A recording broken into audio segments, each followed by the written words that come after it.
I sat down with Jeff Strauss, Director of IT at Docker, to talk about culture. Specifically, IT culture, yes. But the truth is, IT culture is company culture. It's not just a reflection on your organization. It is a foundational element in how that org takes shape. This is the It Factor, presented by Rippling IT, where we bring you conversations with the most forward-thinking minds in tech. Let's get into it. Every company out there talks about culture. Transparency, ownership, trust, whatever the case may be. And all those things are great, to be clear. All good on paper.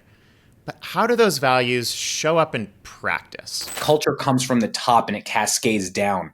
And so if a company, for example, has values like transparency, collaboration, communication, if trust is an important factor, those things should filter throughout the teams, right? Company culture should permeate through teams. In other words, IT is in many ways the proof point of your company's culture. Are you rolling out new policies like MDM or MFA in a way that builds trust or breaks it? Are you making people feel secure and empowered or confused and blocked? Now, here is where a lot of IT teams miss a huge opportunity.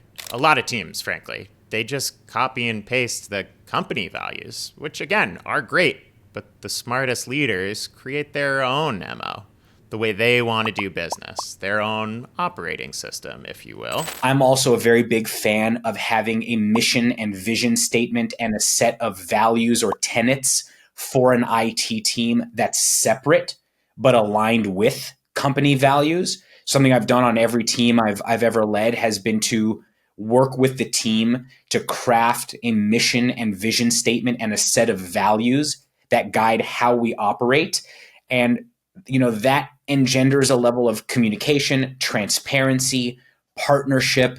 It signals a lot of things to the people that work with an IT organization when you live by and work by and communicate with those values, so that even if you are a blocker in some circumstances, people understand that you're coming from a place of goodwill. That's the difference between being seen as arbitrary gatekeepers versus trusted guides. When your team has clear values that everyone can see and understand, even the word no, when you do have to say it, lands a little differently. If users know that your IT team operates with transparency and partnership as core values, they're more likely to trust your decisions. They will ask questions instead of getting frustrated. They'll see you as someone trying to help them succeed, not someone trying to slow them down. So let's talk tactics. Just about every IT leader will recognize the following situation. You need to roll out a new security measure, and there's going to be some pushback. Maybe it's MFA, maybe it's device management, maybe it's removing admin privileges. Again, it's coming. So the question isn't whether you're going to hear about it. The question is, how do you get your users to approach this from a place of understanding? You have to give them the why behind it. You always have to provide the rationale, right? I mean, there's something I used to be a high school teacher, and there's something that I learned, a technique that I took with me from high school that I apply all the time. And whenever a student was misbehaving, I would always ask them, why do you think that behavior is okay? Like, explain yourself, right? And that is the attitude that we have to take in our organization as well. Why are we doing these things? Explain ourselves.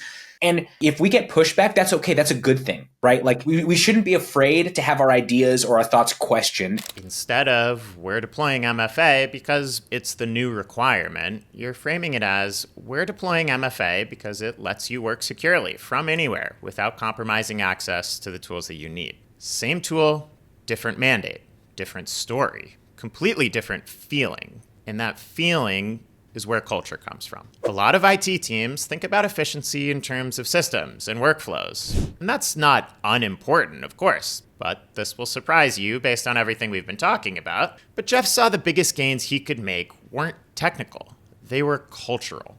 When he joined Docker, he saw a disconnect between how employees actually worked and how IT was set up to support them. When I first got here, there was the company was a little bit smaller than we are now, but not by much. And the primary method of intake for help requests was an email. Somebody sent an email to an email address, or they went into Jira. We use Jira, and they submitted a ticket in Jira, right? One of the first things I did was I changed that methodology up, and I created a Slack channel and encouraged everybody to come into the Slack channel. We're fully remote, right? What's the office? Where is everybody talking to each other? Where is everybody doing their real-time work? It's in Slack. Like, we should be in Slack too. This might seem obvious in hindsight, but think about how many IT teams are still hiding behind convoluted ticket systems while their users are collaborating in real time everywhere else.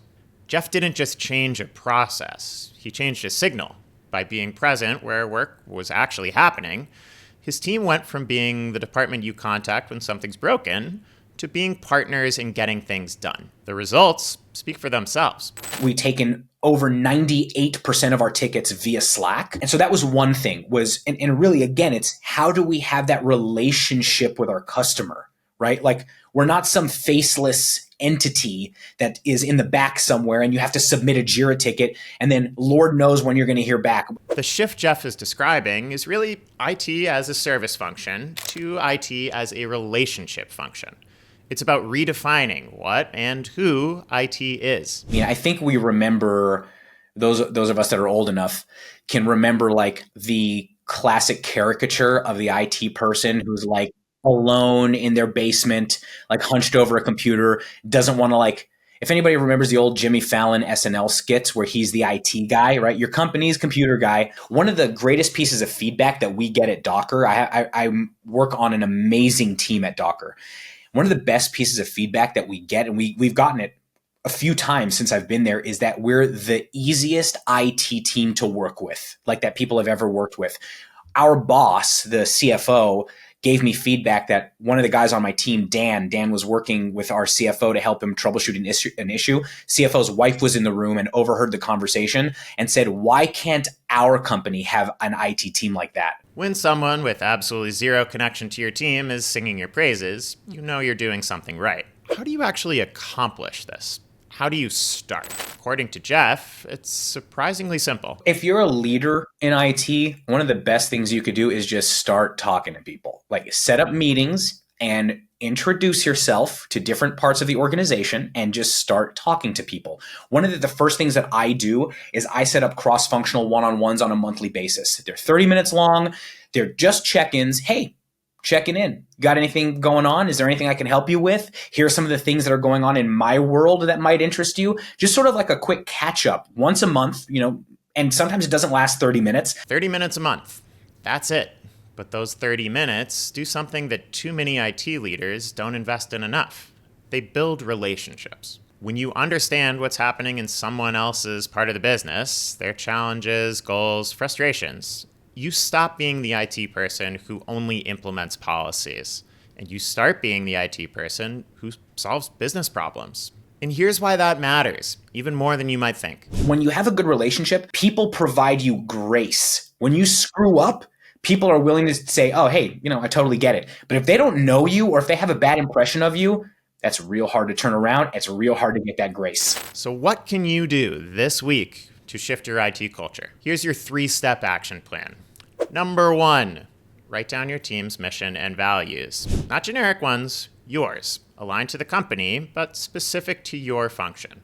What do you actually want people to experience when they interact with IT? Number 2, audit a recent policy or rollout. Was the rationale clear? Did the tone match those values that you just set? Did people feel supported or sidelined? And number 3, set up cross-functional one-on-ones. Just like Jeff's model. Monthly 15 to 30-minute check-ins with key partners. No agenda per se, just what's going on in your world. Here's what's going on in mine. IT is often the very first team that people interact with when they join. You ship their laptop, set up their access, support their first login. You get them started. That moment is your company's culture in action. So treat it like a culture-defining moment. If you want to change how your company works, start by changing how your IT team works. Because culture isn't just written in handbooks. It is lived one ticket, one Slack message, one rollout at a time. Want more stories like this? Join the 10,000 plus IT pros who subscribe to The It Factor, bringing you expert insights from all the leaders who are redefining what IT means in the modern workplace. See you there.